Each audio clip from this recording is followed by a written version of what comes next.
All right, hey, welcome to the show, George. Thanks for taking the time. I know you've been busy. You're still prepping, right? Yes, I am. I don't know how many days out. My mind's fried, so Exactly. I like 2 weeks. I'll say I'm about 2 weeks out. Which show is you're doing the Salt Lake City. Okay, and then anything after that? Do you know? 1 week later, I'm doing City Limits Championships. Okay. That's Dre Diller in Texas. It'll be my third straight year. It's a great show. Yeah, I love that show. I've judged it 1 year, and it's a good show. She always, you know what I like about her show? She always picks good DJs. Yeah, she does. Yeah, Freddie, I know Freddie DJs. Freddie, yeah, I met him. He's a cool dude, man, and he competes, and he's a good competitor too. And but he DJs, I guess. And anyways, this is pretty cool. Freddie's a pretty big time DJ. Oh, is that right? Yeah, wow. George, you want me to call Puffy right now, George? You want me to call Puffy? No kid. Freddie's big time. That's awesome, man. Well, he does a good job. I liked when I went out there and spent some time out there at her show and judged her show. It was really awesome. So I think that was the year you might have won it. I don't know, because I think you've done the show before. If it wasn't last year, I got second. The year before that, I won. It was the year before. Yeah, that was So you're my lucky charm, dude. Where were you at last year? There we go. Well, how was after this? I saw you at Arnold, and you always look good. I never see you really. I mean, I think on a couple of shows maybe I've seen you be off just a teeny bit, but it's never anything huge. You always have really wonderful abs and just probably the best midsection in my opinion in the industry. Really great, and I've always appreciated how wonderful your skin tone is. But what did you got? Fifth place this year. Yes.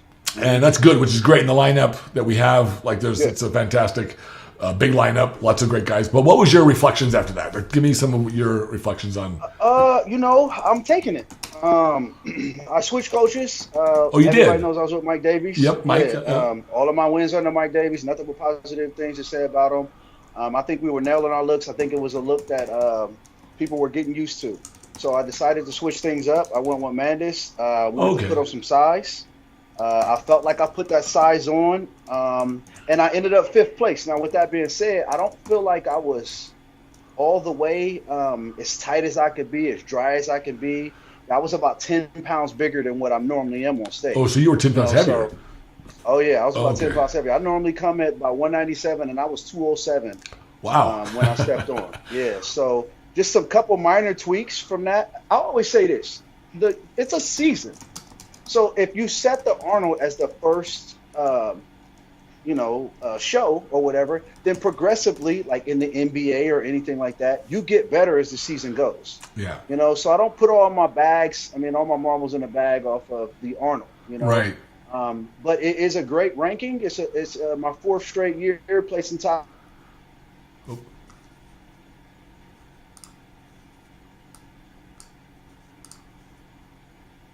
Oh. Oops, I broke up. Okay, we're back. So sorry about that. It's your fourth straight year, you said? Yeah, fourth straight year, and I was top 5, and I'm going to take it. Right. Yeah. Hey, well, you did. Every time I see you show up there, you always show up looking good, looking wonderful. Actually, looking really great. What would you say was? If you looked at your performance this year, what would you say you wanted to tweak or improve as you hit these next shows, if there's any? Well, going into the year, I've always been told that my back needs to come up. Okay. And I really felt like all winter long I hit it, and I felt like I brought it up, and I hadn't get any feedback about my back with the judges. What's shocking to me is that I don't feel like my front came in, and that's never, a problem for me. So that's an easy fix. What do you think the difference was? 10 extra pounds, just making that adjustment, so I'm going to shave a little bit off, get a little bit of my sleekness back, more dieting, more food, just getting used to eating that amount of food, switch up some things with my water pool, right? I'm going to go back to my water pool that I've been doing since I started competing. I just was, like I said, when I followed Mandus, I told him I'm going to do exactly what you say so I can see the difference between, you can learn. The way you do and the way, my former coach did. So just making small adjustments, man. It's nothing really major. I feel great. Right now, I feel like I'm in a good spot right now. We about to see when I pull up the Salt Lake. How many shows do you feel comfortable doing in the course of the season before you hang it up? Yeah. So you do the Arnold. and then I normally do 2 shows. I was doing Pittsburgh, but last year I was fortunate enough to do Salt Lake and Texas, and I felt like I had enough points, to get in. But then I ended up doing Olympia and Kentucky after. So I'm a 5-show-a-year guy. Oh, okay. I feel pretty good. But the way I stretch it out is just like, you got the beginning of the year, you wait 3 weeks or 4 weeks, you do 2 shows back to back because that's how it's set up. Right. And then you take a break, and then you prep for Olympia. You're already in shape. You might as well get some points for the next year, which I'm glad I did because if not, I would have been sitting at 0 points. I would have 7 points right now. So now I got 11 points, which is putting me in striking distance with these next 2 shows, hopefully, to be able to take a break. Yeah, well, with Physique, with men's Physique, it seems like it's for some guys can do that. Like some guys can do several shows in a season and not get too tired, their bodies. Yeah. But I don't ever. Well, one, I never really see you that far out. Like you don't get, even when you're not prepping or not dieting, you're still pretty lean. So you don't. But so is it really a tougher process for others than it is for you? If that quite. I think that through experience, I've gotten a lot better in the off season as far as food choices. I got what Icon meals, thankfully, and now instead of going out, I'm eating macro friendly food. Okay. So it's not a burger from Applebee's, right? Right. But it's still a burger. So my mind is satisfied. Right. But my macros are on. So when I come back in for a prep, I never really got fat. You don't want to put on a lot of fat. Yeah, and I've reminded my clients for years. I always tell them, like, look, hey, they're still gonna make cheesecake and pizza when you're done with your diet. Like, it's still gonna be there. Like, none of that stuff's going away. But some people really take dieting really harsh. But it's really tough on them. They really feel denied, deprived. I never felt that way. But then again, I took it more like you did. Was that? Yeah, that's a pity party. Yeah, this is self-inflicted. Yeah, exactly. Exactly. So how can you complain about something that you're choosing to do? Exactly. Well, exactly.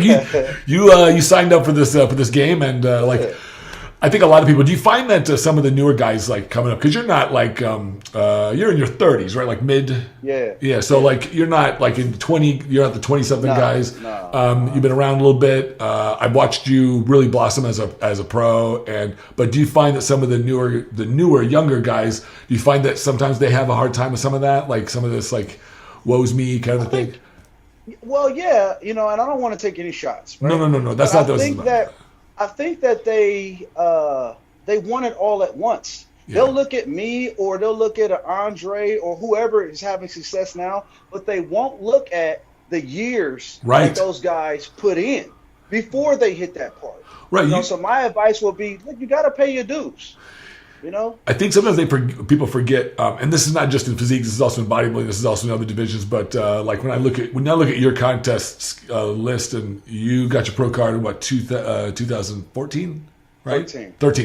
So it's been 5 years as a pro, and 6 years as a pro, and when I looked at the I looked at a little bit of I went over some of the contest schedule that you had and some of your placings, and sometimes people don't remember, like, your placings weren't the greatest as a pro in the beginning. They sucked, actually. They were, but you could really see how you, like, within like a year and a half, it was like boom, boom, boom, and everything starts coming up. But you competed a lot. Yeah. You competed a lot. And so another thing, I don't mean to cut you off, but even with that, I look back when I was in their shoes when I was younger. And I looked like at the time Sadiq, he was experiencing a lot of success. And I looked back at his placings, and they weren't the best. So I was like, oh, I just got to keep on working, right? I cracked my first top 5, and then I just kept working my way up, So it's just, like I said, you got to pay your dues. Well, you're right. And I think, but a lot of people, I think, they want to be like these, like what I call like the Phil Heaths of the world, the guys who come in, do 2 shows, get their pro card, start winning pro shows, start really becoming and he's an anomaly. Like, that doesn't happen for everybody.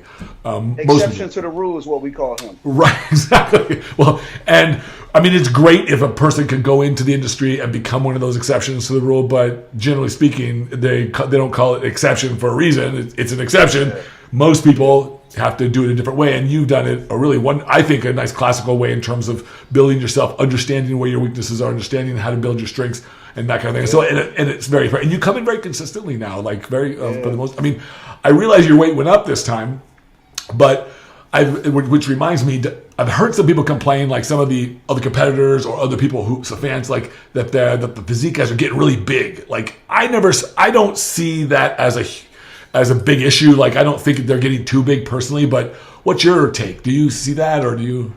I think that the judges will always cap that. So Right. if you come in too big, then they're going to let you know that you're too big by the places that they give you. So if they're placing bigger guys, then obviously they don't have a problem with it. Right. So once again, we're going back to why, what was me? Right. If they're placing bigger guys, then maybe you need to make an adjustment, because me being around from 2013, I can tell you about different adjustments that I've had to make for the last 6 years. So everything evolves. If you don't evolve, then I don't know what to tell you. Yeah. So if they may be going big right now, they might go back to streamline sleek. Right. Know? So you have to be able to adjust. You can't last in this league without making adjustments. Yes. Well, I think what you're describing is adapting with the industry and evolving with the industry. Yeah, exactly. How have you had to, like, what have you done? Like, was this a response to you gaining some weight? Was that a response to you trying to evolve and adapt with the industry? Yes, absolutely. If I'm coming with people, oh, you're flat, you're always in shape, but you don't come full enough. Oh, you have a big frame, you need to fill your frame out. So if you go look at Ray, right, he's still frame filled out. You look at Dre, frame filled out, right? But once again, we go to a different opinion. If you look at a Ryan Terry, he's filled to the bone. Right. So it's always apples and oranges, right? You never really know. I just felt like I needed to put on some size. I needed to fill my frame out. I did it. I placed top 5. Now I'm making adjustments to sleek it back down a little bit, but still keep the size that I had. So once again, it's a game plan. It's you looking at, what they say the standard is, what's going on in the other shows, and you have to do what you feel is right for you. Right. So it's strategic. This isn't basketball where I can score more points to you and that's taking care of it. It's a subjective sport, and whatever look that they're going for, if they choose you that day, they choose you. If not, then maybe you have to go back to the drawing board and see whatever look that they want, and then try to conform to that. What's the on your list? I know you said you gained some weight. Now you're slimming it down just a little bit. Is that So your strategy now for the rest of the season is to sort of refine some of that? Yeah, I'm sleeking out, man. I'm going peel down to the bone and then max out as far as being full. So I want my lines to be etched in deep, but I still want to get my sleekness back. Right. Because I think it's good for my aesthetics. Mm-hmm. And I feel like I'm the perfect height that I need to be. I filled my frame out the way it needs to be, and I can take off some weight. I don't have to be 207. Maybe about 203, 204 will be a sweet spot for me. Okay. So what are you sitting at now? I don't know. I don't get on the scale. Not too. I'm not trying to get on the scale. Man, listen. If I got on the scale right now, it's only going to tell me either you weigh too much or you don't weigh enough. Right. I don't get weighed, so why am I getting on the scale? Right. I know what I look like, and that's all that matters. As long as I'm lean, my back is all the way in, my lines are in, then I'll continue, rolling down the course. I'm glad to hear you say that. I'm glad to hear you. A lot of champions I know, and a lot of people who can do well in this industry, especially at the highest levels, like you are. They simplify their mental process. Like, don't make it more complicated than you have to, right? Like, it sounds like that's kind of part of it. Like, I think it's a wonderful thing. How do you measure then? You just measure you track everything based on visually? Like, how do I look? This is how I need to slim here, I need to tighten here, or what? Or is there like I got an even better one for you. Okay. I have a coach. There you go. Okay. I don't have to think. You trust in another person, right, who knows what they're doing. You trust their eyeball, because I'm not in my right state of mind. I'm looking, oh, man, this might be this or this or that. I need somebody else's opinion who I trust, who can look at me and say, go eat this. Oh, you need to do this. You need to go do that. That's perfect. It. And that way, it's simple. All I have to do is work. That's it. I think I think all the best people in the world, like all the best football teams, baseball teams, you name it, everybody, they rely on this third set of eyes, the coaching factor is what I call it, because we all, like, you're right. I mean, I remember people used to ask me for years, like, how do you coach yourself, Ted? And it was the dumbest thing I probably did throughout my career, was just, I used excuses like being busy and all this stuff. Yeah. But the truth is that, I never took myself as an athlete as serious as I took myself as a coach. So I got into the sport for competing, so I kept it up. So, but I probably, and I did have coaches over the years, but I probably should have been more consistent with it. But but I know that's that's a really, really wonderful way to think about it, because I think I try to just explain that to people. Again, why would you not want to simplify your process unless there's other goals in mind? Like some people, they want to promote themselves as a coach, or they want to do, but I personally don't see a conflict in that. I personally think that it kind of supports the idea that you value coaching in general. So like that's the way I see it. But how do you what if you were to compare and contrast? Now I just had Milos on yesterday, this last week. I loved that. It was wonderful to sit and talk shop with him for like 2 hours. But I'm going to have a series of coaches on that I respect. But how would you compare and contrast your experience with, like, say, Dave? And I don't know Dave, Mike Davies very well. He's a good guy. I don't see any issues with him. But as a coach, he's coached lots of ladies, lots of people, and that's kind of I think where his sweet spot is, maybe. But And then I know Mandus. Mandus is a great guy, and he's like, well, gosh, he lives near me. I think he lives in Chicago here. So this is easy.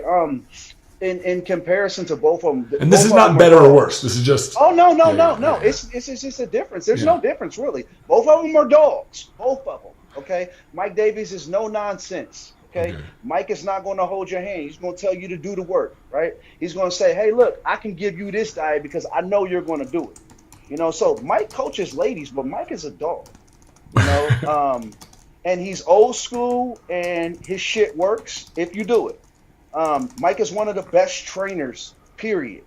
If you want to train for something, a sport or anything like that, if you want to be in shape, Mike Davies is the way to go all day long. When I switched to Mandus, because I had been with Mike so long, Mandus explained what he was doing. So with Mike, it was just like, okay, even though Mike taught me, Mandus was teaching me what I was doing, but why? Hey, you're going to eat this meal at this time because of this, and here's the theory behind it.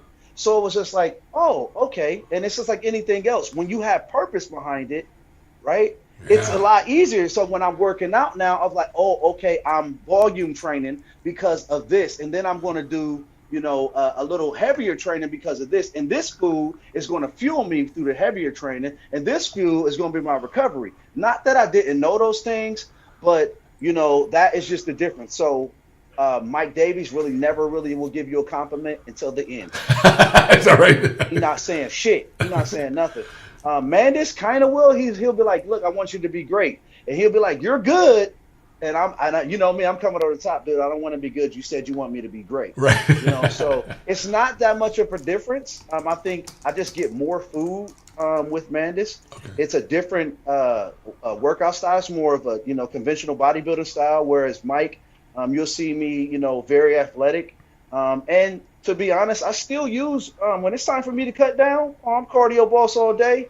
I'll hit some of Mike workouts on my second, workout because I know what gets me peeled, So this is where I think people get it messed up in the sport. You can take from this person, you can take from that person to create the best version of yourself. Totally. So I don't have to be like, oh, I coach with Mandus, I don't do anything that I learned with Mike. I got all my wins from Mike. Right. I got 5. I feel I should have more, right? But I got 5 wins under Mike, so that speaks for itself.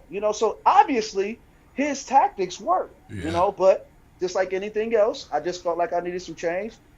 I made the top 5. As Mandus continues to learn my body, we tweak some things as far as water pool and things like that. I think we're good. Yeah, I think that change is sometimes good. It's not like, I think I agree with you that you don't have to be unhappy because you want to make a change. You can be very satisfied, but if you want to, it sounds like you really you enjoyed the learning process of this. Yeah. Always learn in life, period. Yeah, well, that's a key. I think that's a key to success, right? Like when I think of, I've always wanted to ask you this because you're always a very stoic, a little bit stoic sometimes. So you're always, and when you're in the shows, man, I can tell you got an intensity about you. You're very focused, which is good. I love that. I think it's awesome, right? Like, but you're also very friendly. You're also a really nice fella. Yeah. But when it comes to what drive in your life, what has driven you to do this? Because it's my experience that it takes a very special kind of person, a very special kind of internal drive mechanism, something that really motivates you, and it's not just, hey, I want to look good. You know what I mean? Because you can do that without competing. But what drives you in this sport? It's not even about the looking good part. That just came with it.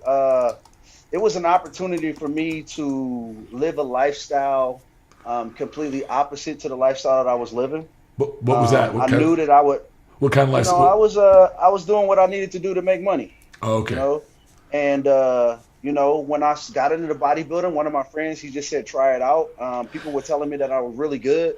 And, they was, hey, man, you can have a career in this. And so I started looking at, a Jay Cutler at the time, and these people, and they're driving these cars, and they're flying around and hotels, this and that. And I'm like, shit, if I could do that, man, they telling me I can do it, right? So then you have to have faith, and then you just got to put the work behind it, So just that, man, just financial stability without any risk, being able to provide for my family, and also, live a lifestyle that's pretty good. I mean, I travel. Right now, because of sponsors and things, dude, I have no complaints about anything, and going through that hard time, it makes me appreciate what I have now, because now 6 years down the road, I can go back to a younger guy and remember, man, I remember when I was riding your shoes, so I can tell you exactly what you need to do. Look, man, just keep on putting in your work. Right? Keep on believing. Don't listen to them telling you can't make any money or whatever. Don't listen to none of that. It's up to you. Use that. Yeah. Yes, use that. That's them because maybe they weren't able to, create a lifestyle of it. Right. Know? So I haven't worked in 3 years now. Well, good. I mean, right. I work and I create a lot of streams of income through bodybuilding. But I'm just saying, you can make a living off of lifting weights and eating food. I don't care what they say. Well, I think you're absolutely right. And I think a lot of people want to impress their own beliefs. They project their own beliefs onto you or onto other people saying, oh, that can't be done. Like, that's going to be hard. That can't be done. Well, maybe for you. but I'm going to apply my effort and my belief and my energy, and I'm going to make something happen. I did for myself, and I know you have done for yourself and a lot of other people. So it's totally true. But what... when you look at your future moving forward, like, is that the biggest piece that drives you, or is it like something else? Like, is there some other force that really moves you? Man, it's right now. It's more of inspiring. Okay. When I got into it, I had to ask myself, why me? Why not? Right? Why not? I didn't. Well, I had to turn it into that after I had to accept the fact that it was me. And it was like, I didn't ask for this. Bodybuilding wasn't a love of mine as a kid. Why? Why did I get chosen to do this? I start listening to what other people say. And they're like, man, you motivate me. Man, you inspire me. And I was getting it every day. And I'm like, I'm looking for an answer that they're telling me. So it's my job to motivate people. It's my job to inspire people and let them know, I don't care what they say, you can do it. As long as you put the work in, as long as you believe every single day in and day out, you give it your all, then you'll be good. So I think it's more of that, more of inspiring. I got a AAU team. They're about to come in here probably in about a half hour. And I give them my mindset, And so at the age of 16 and 17, they don't know anything but what I'm telling them. So there is no pity parties that we're talking about. We're going to kill all of that, and we're going to work hard, and we're going to believe, and we're going to succeed. Simple and plain. Is that the message? Does that resonate with the? Yeah. Yes, sir. Because look, they don't know anything else, right. So if you program them to that, then that's all they're going to know. They're going to take the blame when they mess up. Right. And a lot of times people don't. It's always this person's fault or that person's fault. Yeah, that seems to be indicative of the current contemporary youthful generation. I hate to say generally because I don't want a blanket statement everybody, because I'm sure there's always people out there that don't. But a lot of people in general want to not take ownership of their own consequences, their own life. Not when it's bad. When it's good. When it's good. Look what I did. Exactly. But when it's bad, it's like that's the time where in my opinion, that's always the time when you should say thank you, because this is my learning, this is my mentoring experience. This is the time where I get to become better than I was yesterday. And you know, so what is your thought on like winning and losing? Like when it comes to this mindset, like how do you approach that? All right, so you know, when things don't go your way, I always say this: I get judged for a living. People don't tell me what I do that's right; they tell me what's wrong. Right. And with that in life, I can accept when someone's telling me something that I might not want to hear. I can get past it and see if there's some truth to it. At that point, I fix it, and it makes me a better person. You know, so winning, there is no losing for the most part. There's a lesson in the loss. I like and that. Then with that, you take that and you go and you continue to put in work until you succeed in whatever it is that you want. Now, how did you come to this mindset? This is a very evolved mindset. I don't know if you know this or not, but this is an extremely evolved mindset for not a lot of people have it. Okay, so it's funny. Believe it or not, I have my daughter, and I can't remember one of the Olympias I was at. I think it may have been 16 Olympia, and she was staying with me. I had got her back from her mom or whatever, and I missed a court date, some paperwork stuff. So right after Olympia, I went to jail. Oh, damn. They picked me up. This last year? No. This is like 2016. Okay. So, I mean, I'm fresh off of, I think I was 6 that year. I mean, I'm fresh off of Vegas. And 2 days later, I am in a cell for 37 days. Now. Holy crap, 37 days. Because like a the month. Oh, my judge God. was on maternity leave. And when a judge is on maternity leave, you can't get a sub. You just got to wait? So, my daughter's at home with me. Oh, shit. That's the crazy part about it, So I just had to get to the judge to be like, she's with me, So while I was in there, I ordered up books. I ordered up Lung, Mind Control. I ordered up 48 Laws of Power, Robert Greene. And I just started reading books. I read The Alchemist, right? Nice. Oh man. Okay. I knew that something had to come from somewhere, man. Yeah. So when you read books like that, I wasn't reading at the time, and it was like I don't have nothing else to do. I'm gonna read a page a day, and then one page turns to a couple pages because you don't have nothing but time. And so once I started doing it, I read The Alchemist first. That's a great book to read. If you I've been recommended. People have recommended it to me for a couple of years because it's the similar stuff that I talk about. They're like, "You must have read this book." I'm like, "I haven't read this book, but I want to now." It's your journey, so you understand it's the same setbacks and things that we're talking about through the examples that they use, in the book. And it's like when he went to see the wizard and he had the water on the spoon. And it teaches you how to make sure you're looking at that spoon, but pay attention to what's going around to you. Well, that's me and my struggle. Okay. I paid attention to the flights and all the hotels or whatever, and I kept my goal in mind, knowing that I wasn't there yet. Right. You know what I mean? So reading definitely helped me out, and applying what I read to my life. That's it. Well, you're it's I think it's great. I think it's awesome. I knew there was a reason why I've always gravitated toward you in the sense that I appreciate you as a competitor and as an athlete, but also as a person.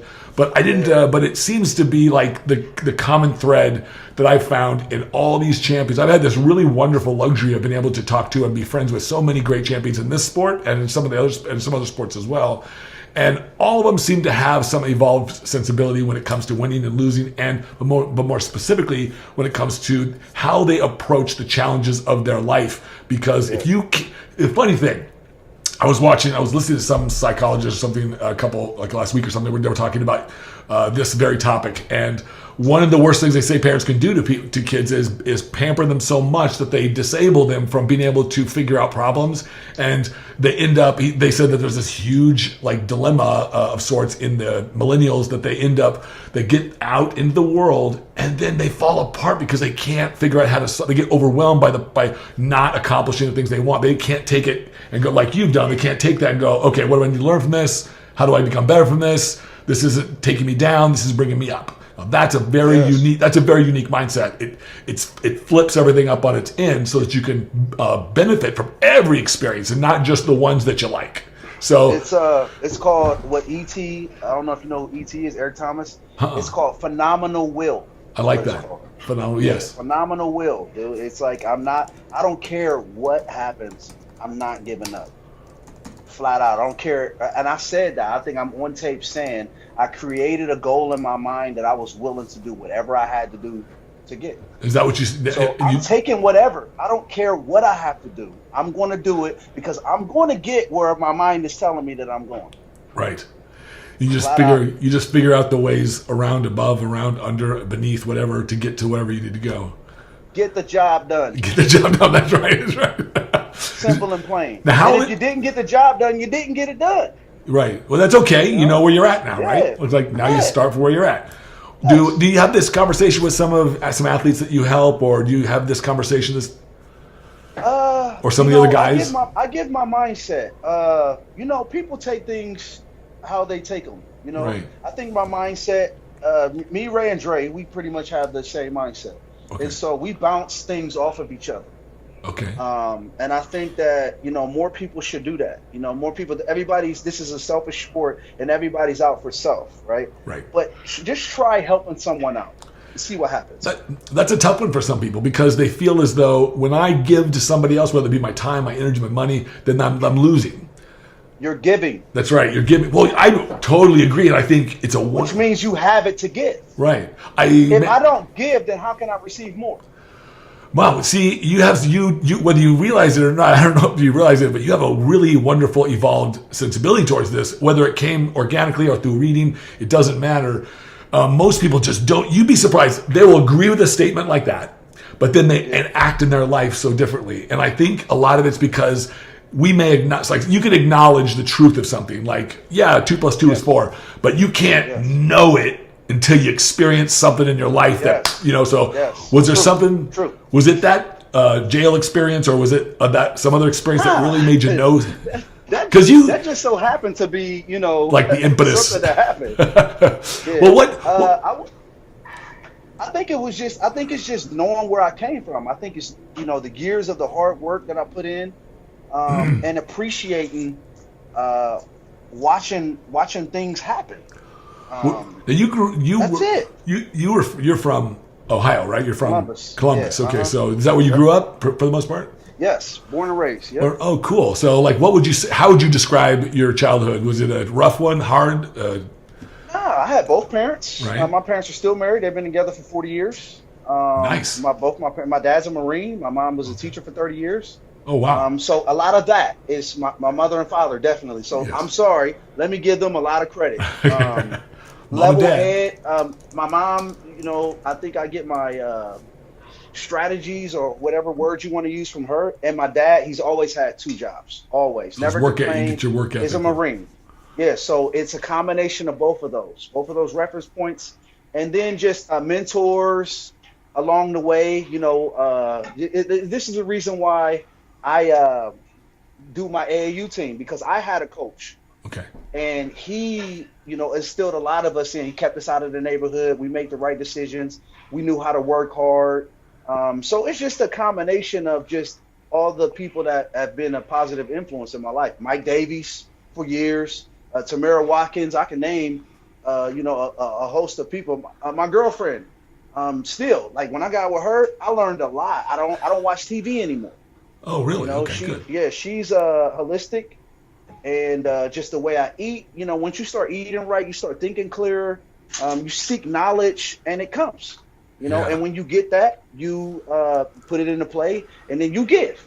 That's it. Yeah, like I said, if you don't take anything away from this, give.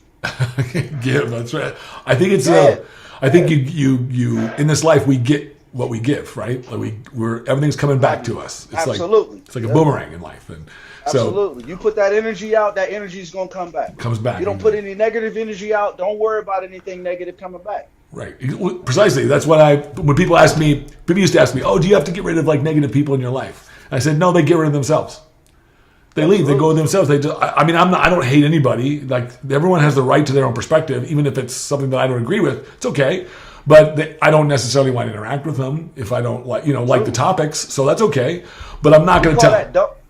Don't dump your trash on me. Don't dump your trash. Don't dump that on me. That's what you're doing when you come and bring in your problems. Oh, wait a minute. Now I don't want to smell like trash. I don't like trash juice. Okay, take that over there because I don't have anything to complain about.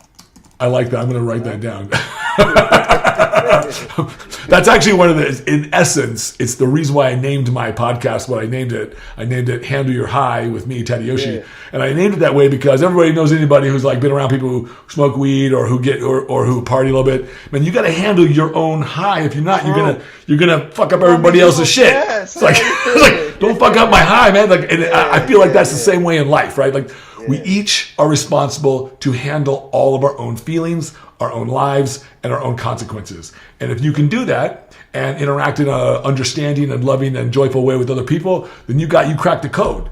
That's what I think. But it is a struggle because we're all asking everybody else to handle shit for us sometimes. Like, you got to be nice to me so I can be nice to you, kind of a thing. You got to, and people complain when people don't respond. When with you, I don't ever see you doing too much of that kind of stuff out there. Yeah. You pretty much keep it pretty positive for the most part. I don't really see much else going on, but you definitely have a strong perspective, and I've always appreciated, even if I don't always agree with it, I certainly appreciate it because I think we all need to be able to stand for what we believe. And with you, it seems like the top guys in the physique, everybody knows each other, and you guys get along really well. Sometimes there's a little bit of animosity, but it doesn't seem. But how do you feel about all the guys at the top these days? You feel pretty good, like you guys are all pretty good friends. I think, like I said, if everybody wants a top spot, so there's going to be some, some riffs or whatever. I think a lot of it is maturity. I don't care.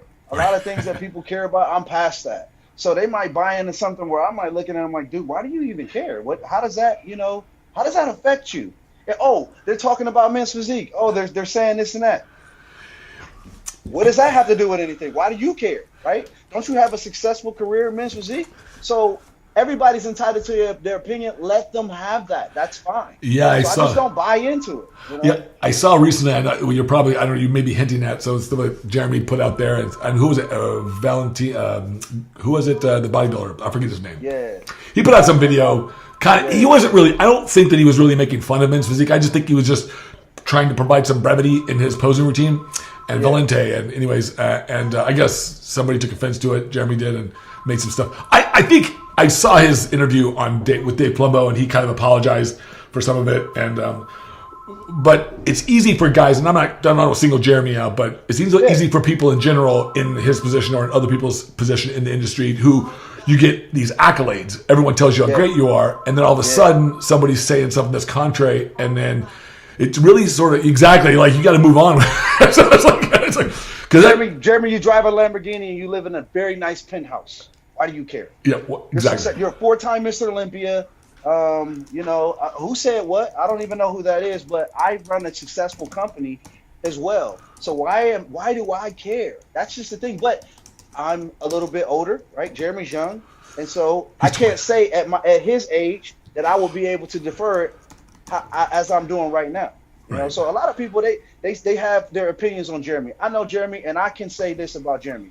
Let me see you handle what he's had to handle and all of the responsibilities from the accolades, from being Mr. Olympia. Let me see you do a better job than him at that age. I totally think you're right, and how sometimes I always put it is that sometimes it is hard to be graceful in ungraceful times. So it's very difficult to act the way that we would want to act, like ideally. When you can sit back and think about everything for like a couple of hours and then act, that would be one thing. But usually we react to these, and sometimes our first reactions aren't always the best. And so, I think he kind of mentioned that. And whether besides this particular instance, I think, when do you at some level, like you said, you're in a sport where you're being judged, like that's your job. Like your job is to be judged. How do you not take the criticisms out there in the space without taking it to heart? How do you do that? How do you do it? Because I can see how a lot of guys do. They take it personally. Take shit personally. Yeah. So a lot of people are delusional in their criticism. Let's just say that. They'll call Michael Jordan so. So for some people, if you continue to try to please another person, some people will never give that to you. Right. You walk on water, they say it's because you can't swim. That's right. Stop worrying about what other people are saying and just do what you're doing. That's it. It's simple. Comes from meditating. I know you meditate. I meditate every day. It comes from becoming one with yourself, learning how to control your emotions. These are things that I'm into now. So everybody's not at that level yet, and I'm not perfect. You will catch me spazzing. You know what I mean? But I've learned how to control myself. I'm not going to let another person push my buttons. Right. I'm not. And it's a practice. Yes. So you do. So you meditate. That's great. That's awesome, right? Oh yeah. Good. Definitely. And when I started meditating about 6 or 7 years ago, it's about 7 years ago, it really, really, I could see. Now I was always a very thoughtful person. I was always a very happy and positive person. But it really helped. I could see how it's changed my perspective. Like It made me more mindful. It's made me more in my moment. It's made me not give a crap about. I used to want to make time. Totally big time. Okay. Exactly. It took for a person to actually, like, the first time I meditated, I was just like, she was like, you want to do it? I'm like, yeah, come on, And we were in like a YMCA, and it was a lot of people, and she just kept telling me, now don't think about this. Just let that go. Don't think about that. And I'm doing it or whatever. And when I came back, I realized that I was in a room full of all of these people, and I stopped caring. And so I said, oh shit, it really works. So then I tried to do it on my own, and it didn't work like when she did it. She just helped you focus. So as you continue to practice it, it just it calms you. You have clarity, and you have to take time for yourself. If not, then the world will get you. If you wake up in the morning and you start to go on your schedule, you don't even have any time to just appreciate waking up, appreciate another day. Well, you're right. You're following suit with all the characteristics that they say the most successful people have in their life. Yeah. So you look at all these people. I do all this research. I like reading all this stuff. I do too. I'm right there with you. Like so you're right there, man. Between eating right, exercise. Those are obvious things for our industry, but they're not for everybody. But meditating and these kinds of things, all of these kinds of different modalities. And I don't know if you journal, or I don't know if you do affirmations or these kinds of things, but they're all affirmations. I don't journal, but affirmations for sure. So I am. It's right. I am. It's the most powerful statement. I can roll that all the way down right here. I tell people, look, it's the most powerful way to program yourself. It's like we need to program ourselves. We've been programmed since we were kids, right? Well, now it's time for you. This is what I think. It's time for me to program the stuff that I want in my life. I get to decide. I'm my own number one cheerleader. I have to be. That's right.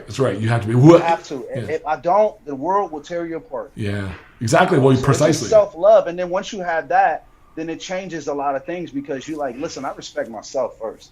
Right. So I respect my peace, and I just don't have time for that in my life. And it's cool.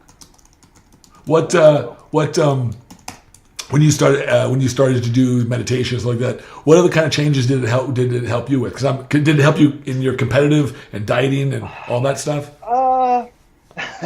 Dieting is a different story. Dieting for me is always, I diet the best when I feel like somebody's trying to play me. Oh really? Like when you're under the gun. When I feel like I have something to prove, I am deadly. If I feel like you played me, that is the worst version of me. And when I say worst, I mean you're going to get what you came for, when you do that. If you leave me alone for the most part, then I have to channel different things, like, hey, I want to make sure my kids are good. Hey, you just got this new place. You better make sure you know what you're supposed to, or this shit gonna go bye-bye or whatever. But it's just brought me peace. I'm very calm, right? And my energy's harnessed. Yeah. I don't give it away. That's what I mean when I say, why am I engaging in that? I'm giving my energy away. The more I harness, the more I hold, the better things are for me. The more I give to people and watch how good it makes them feel, it makes me feel good in return. I elevate. I like that. That. So, when did that come up? Did that slowly evolve? That this idea of giving more, or did that kind of come up like all of a sudden for you? I like the way you talk about it, because it's wonderful. It's not so much. Or is this like a mindset that you just sort of take with you? I think seeing more of it as I start doing it, seeing more of it, and it's not even that what you get in return. It's just making people feel good. I started this thing, and I said, for one person every single day, I'm going to make sure I make one person smile, make somebody's day, just one person, and you see like the reaction from them. Whether it's I'm in the store and somebody behind me and they got some stuff and I just buy their stuff. And it's not like it's $100,000. Their shit might be like $3.27. You know what I mean? But I spent maybe $5-6 one time, and the lady's like, oh my God, thanks. Now I can go put this money in my gas tank. Oh, you know what I mean? Small stuff like that, and people are very appreciative. You know what I mean? Because people don't do in this world. Everybody's on the take. So if you go around making people feel good, it's just like, even like I said, it's not like I'm looking for nothing in return. It makes me feel good. Yeah, well, I've said it. The way I explain it is that, because you're right, you're the beneficiary of the good feelings. When you give, you're giving, but you're also receiving. Like you said, you're in this constant state of receivership. That's a hard one, man. That's a hard one because especially like I grew up really poor. So for most of my life, I fought this idea that if I got to save it, I got to get mine. If I don't, then I'm going to have nothing, But now, 48 now, so after living my life to this point, I take a much deep. So what you're saying resonates with me very deeply because it's a sensibility that I came to later in life that says, giving. That's where it's at. It's really like I'm sitting there. I made this mention before. Just the other day, last week I was heading home from the gym, and I always see this one homeless guy. He stands on the corner. He's a heavy set guy. He's standing on the corner, and he was in a different corner this time. And it's right near it's kind of near like a couple of blocks from where my neighborhood is. So I'm at the light and I'm looking at him. I'm like, hey man, I'm gonna go stop over there. But I had to record this other podcast, so I didn't have time to stop. But I kept thinking to myself, Tad, that $20-$40 in your wallet is doing you no good. It's doing nobody no good. It's just sitting there. It's gonna sit there for probably a couple of weeks because I don't go anywhere. I just work. It's like, but this dude, I don't know, maybe he could get lunch, maybe he can get dinner, maybe he can get whatever he needs to get. I don't care. It's not up to me to decide that stuff. But if it alleviates something in his life, then that $40, that $20, whatever it was, did some good. It was there for that reason. Like that's kind of, I try to frame it like that. Does that sound similar? Well, I would say this. You have it to give. You're going to get that $20 or $40 back. Right, absolutely. So why wouldn't you give it? That person, he ain't got to, if he's standing on the corner, his hope is obviously down. Yeah. So if you can just be like, hey man, look, I know I have this to give. That's why you give, because you have it. It's of an abundance. When you don't care about something, watch how much it comes around. Stop caring about girls and watch what happens. Start exactly. Playing them off. Hey, I don't got no time for that. Wait a minute. They're gonna come flocking. Well, wait a minute. What did I do wrong? Is there something I did? No, it's just that I'm focused over here. It's the energy you're giving off. Yeah. You start giving money out and not caring, and watch it just keep coming back. Yeah, it's a very different kind of energy that you start to release. And you start to resonate in your life, and it's the same kind of. It's really very similar to. I like the way you said it, like not stop caring, because I call that getting out of your own way, right? Like get out of your own way. And let the universe, life, God, whatever you want to call it, bring your abundance to you. Bring all the good stuff to you. But you ask in life by how you feel. And so if you're walking through life not feeling so good, then you're asking the universe for more of that. Like you're living the way it wants to give it. Absolutely. So when you wake up every morning, I watched the movie The Secret. Yes. That's what changed my life. Oh, really? Yeah. I love that movie. Friends, I was depressed. My kid's mom had left me at the time, and they had moved across the country. This is when I first started competing, and I had my own place, and my friend didn't have nowhere to stay, and I'm depressed. I'm depressed all the way. And can you still see me? Yeah, you just froze up just a little bit, but keep going. I can hear you. I'm sorry, somebody's trying to call me. Okay. But he sat me down one day and he's like, dude, you mope around, you don't ever want to go anywhere. Like, man, it's not that bad. Like women leave dudes every day. Yeah. He's like, look, I live with you. You know what I mean? And he's like, you're complaining, you moping around and this. And I'll never forget, he slammed my door. Slammed the door. You're like, that's my door, man. And so then he came back and he said, man, you need to watch this. And I watched it. And it made sense. And it was like, now you're probably thinking this. I don't know if you ever watched it. I have, yeah. But 18 times with somebody saying, you're probably thinking this, and you did. Wait a minute, how did you know that? I watched that movie, and throughout the whole thing, this was like years ago, one of my clients came to me and said, Tad, it sounds like you've seen this or read this book. You talk about this kind of stuff in your own words. Yeah. I said, never heard of it. I watched it, and for the next hour and a half as I was watching that movie, I kept going, yeah. Exactly. So it was just like you ask, believe, receive, obviously. And I'm to the point where now, you know how I would say, like, you got to ask for something, but it's not going to come immediately. Right. Well, that's because your mind's not there, unlocked to get that. Yeah. That's right. So you kind of live that, and then you kind of just flow with the universe. You know, you look for the signs. I started to do my mindset changed. I wasn't in a negative mindset. I was like, hey, I'm at this point in my life. That doesn't mean I can't change it. Right now, I can take the reins and I can start changing right now. And this is the type that I can live, the type of life that I live. So I had a blank white board, and I thought to myself, man, if I'm painting, I can paint anything I want. So why not do that? So is that why not paint the life that I want to do, and then I'll just work towards it? So is that what you did? Yeah, for the most part. I did a vision board, and I remember looking at the vision board, and I had everything on it. Really? When did you do your? I need to do another one. When did? You can put like over here, Lamborghini over there. You need to like there was a cool little segment in the movie where the guy talks about he wrote some book, I forget what, he's a famous author, but he's talking about his story about his vision board and how he years later came back and looked at it like shit, it was the house that he had cut out that he was living in that house. I'm like that's some powerful stuff. You know, and you know how they say, do Twilight Zone hit you. Trust me, I've hit a couple of Twilight Zones, and I don't know if people know. You just go watch The Secret, and you'll know what we're talking about. But you know, when it hits you and it's real, you like, oh my damn, God, you're like shit. Like I really have this, you know.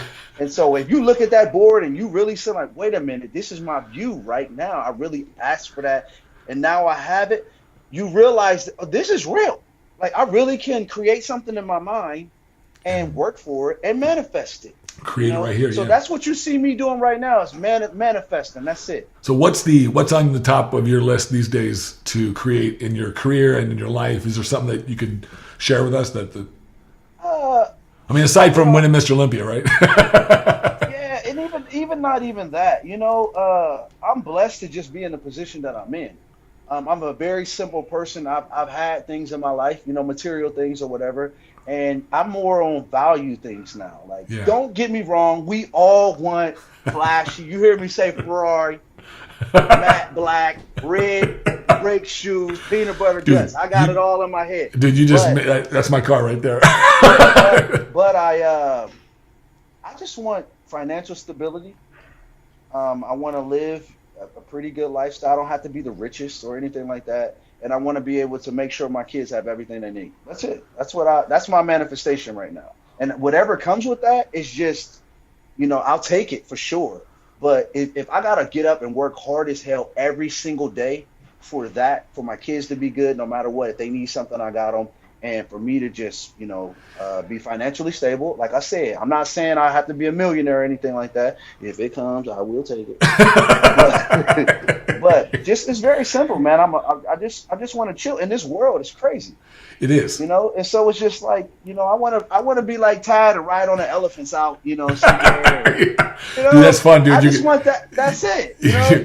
I'm gonna tell you my favorite part of my Thailand trip last year was the elephants, but also, man, that monkey, man, he was the coolest thing to be able to take a picture. Man, he was such, I'll tell you what it made me realize was it made me realize that animals are closer to us than we think. Like, man, like this little guy, he was a real sort of gentle, or sort of loving little animal.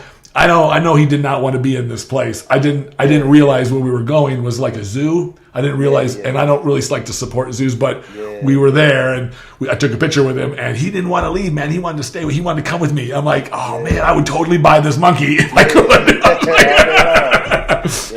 But this is simple stuff, man. I just want to enjoy life. You know, just like you said, take a trip to a place, experience what they have to offer, their culture. And eat nice food, right? Have someone to spend the time with, and then pack up, maybe go home. Now, you know, I give my mindset to the kids, so I'm going to continue to give the mindset back. That's one thing that I'm not going to stop doing, because it was given to me, and I wouldn't be in this position if I didn't have that. So I can always tap back into that. Exactly. You know, so and I've said this before, that people like yourself and people who are at the top of the game here in the fitness industry, the bodybuilding, you have a unique position because now with such a larger audience that is drawn to the sport, watching you, eyeballs, you have lots of fans and lots of people who are watching you. I'm sure you get lots of messages and stuff just of encouragement and people telling you how much they appreciate your efforts. And it's like, wow, like what an opportunity for somebody like yourself, like you name the person in the industry who's at this level to be able to have an influence. And like it wasn't like that. Like 20 years ago. Like, wasn't like this just not too long ago. We have a unique opportunity. Not only that, the new guys coming up have a unique opportunity to interact directly with guys like yourself, who, and that is unheard of in any sports until the current day and age. Yeah, and they're pretty cool. You know, some of them, they come off the wrong way initially, and then once they realize, you know, how things go, then they'll fall right in line, and then they'll be calling you, hey, man, what do you think this? Hey, what do you think? Because everybody thinks that you won't help them. Oh, really? Once they get there and they realize, like, no, these dudes are cool. Like, they're not, listen, you can come for me all you want to. Come on. You better bring an army with you. I don't care. Make me better. I know what it takes. But I'm not going to because, like, I figure like this. By the time that person comes up, I'll be gone. Right. You know what I mean? So it's just like, why would I harness the information once again when someone gave it to me for me to be able in the position that I'm in right now? So it's like the same people the same thing that was done for me, I'm doing for them. It makes the sport better when you share, right? Yeah. Like help people get better. Hey Jeff, I'm sorry. Are they out there? Okay. All right. My AU team is out there. Okay, we'll wrap this. Then I'll ask you my last two questions. I'm doing this with these. I'm trying to ask the same two questions, some similar questions at the end. It's sort of as a kind of a fun thing. And the first question is, what do you feel has been in your life to date your biggest challenge? Oh man. My biggest challenge, and it could be anything. It doesn't have to be in bodybuilding. It could be. I'm thinking this is like my biggest challenge. Okay, this is a good question, and I have it for you. Is giving 100% in things that I do. Okay. Why is that? I call it Mike Vicking, right? And what I mean is when Mike Vick was at Virginia Tech, he didn't have to he didn't have to know the offense, right? Sorry, people keep calling me. He didn't have to know the offense. He was just rolling off of talent. Right. And I've heard this through college, through like a trainer. He's like, George, he's Division I, but he just doesn't work hard, you know? And so I think that my biggest challenge is giving everything 100% so I can receive 100% in return. Okay. So you feel like that you sometimes don't tap into what's at the deepest parts of you, like, okay, if I'm going to approach this 100%. Shaquille O'Neal has 5 championships. Have you ever heard Charles Barkley talk to him? Charles Barkley would say, man, you should have 13 championships. Right? So if I gave it my all, I feel like I could, you know, probably have a better career than what I've had. But if you ask me a question, I'm going to be honest. No, that's good. That's good. That's my biggest challenge is just constantly giving 100%. That's tough, though. It's a tough one, though. It's like put on the gas 100% all the time. Yep. The next question is, in your life to date, what do you feel like is your biggest blessing? I'll say my kids, man. Your daughter? You have one daughter? Kids, you have one child? 2 daughters. I have an 18-year-old and an 11-year-old. Okay. And when I had my first kid, I was young, and it taught me responsibility, and it gave me something to live for. You know, not that I was just reckless or anything like that. It was like, look, I'm responsible for another human being. You know, and so now it's just funny how that does it for you. Yeah, it's just, you know. What's your daughter's name? What are your daughter's names? Brianna is my oldest, and Raven is my youngest. Okay, cool. Okay. Yeah. But yeah, I would say, you know, I forgot what the question was. Oh, just your biggest blessing, so your children. Oh yeah, my biggest blessing is my kids, man. Because you know, that's like when I was telling them that I was doing this or whatever, it was like, you better fucking do this. You know, 'cause I love my kids, you know. So it was that's my biggest blessing, you know. That's what I want to see the smile on their face. You know, they tell all their friends, "This is my dad," and they were like, "That ain't your damn dad," you know. So I gotta walk up to them and say, because I'm not like the dad, you know. Their kids' parents look like dad, right? Like just a person that don't compete or whatever. So I gotta go stand next to them, and they see our face. Oh my God, that is your dad. You know, so just watching them, man. You know, watching them be happy, they're excited. I would say that's it, man. You know, it's a good feeling. I would say that. Okay, cool. Well, George, man, I really appreciate you taking time. This is a short one, but I really appreciate you. I know you got to go to your people, but I'm sorry. No, that's okay, man. We'll do this again another time. I mean, I actually really want to tell you that I really appreciate your perspective. I share so much of it, so I'm so glad. But I don't believe that any of us meet in this life for by coincidence. This is my second interview with you, so I knew how you was the time that you interviewed me. I didn't know that you were into much of the same philosophies, the law of attraction, all these things manifesting, all these wonderful things, the meditation. I mean, but it doesn't surprise me now that I talked to you. It doesn't surprise me knowing you these several years now. It doesn't surprise me with your success and with everything else and how admirable of a character that you are. I appreciate you, my friend, and good luck at this next show. Thanks, man. And my guess is you should go to the city limits and maybe probably win again. Let's see. Andre's showing up, so we'll see how. We'll see what happens. We'll see how it happens. We'll see how it goes. Salt Lake first, though. We'll take one at a time. Okay, cool. Yeah, that's right. Salt Lake first. So you good luck at Salt Lake in a couple of weeks, and I will talk to you soon. But no matter what, man, thank you so much. Stay on for just a quick second after I stop recording. But thank you so much for giving me the time today. I appreciate it. All right. Thank you, man. Thanks for having me.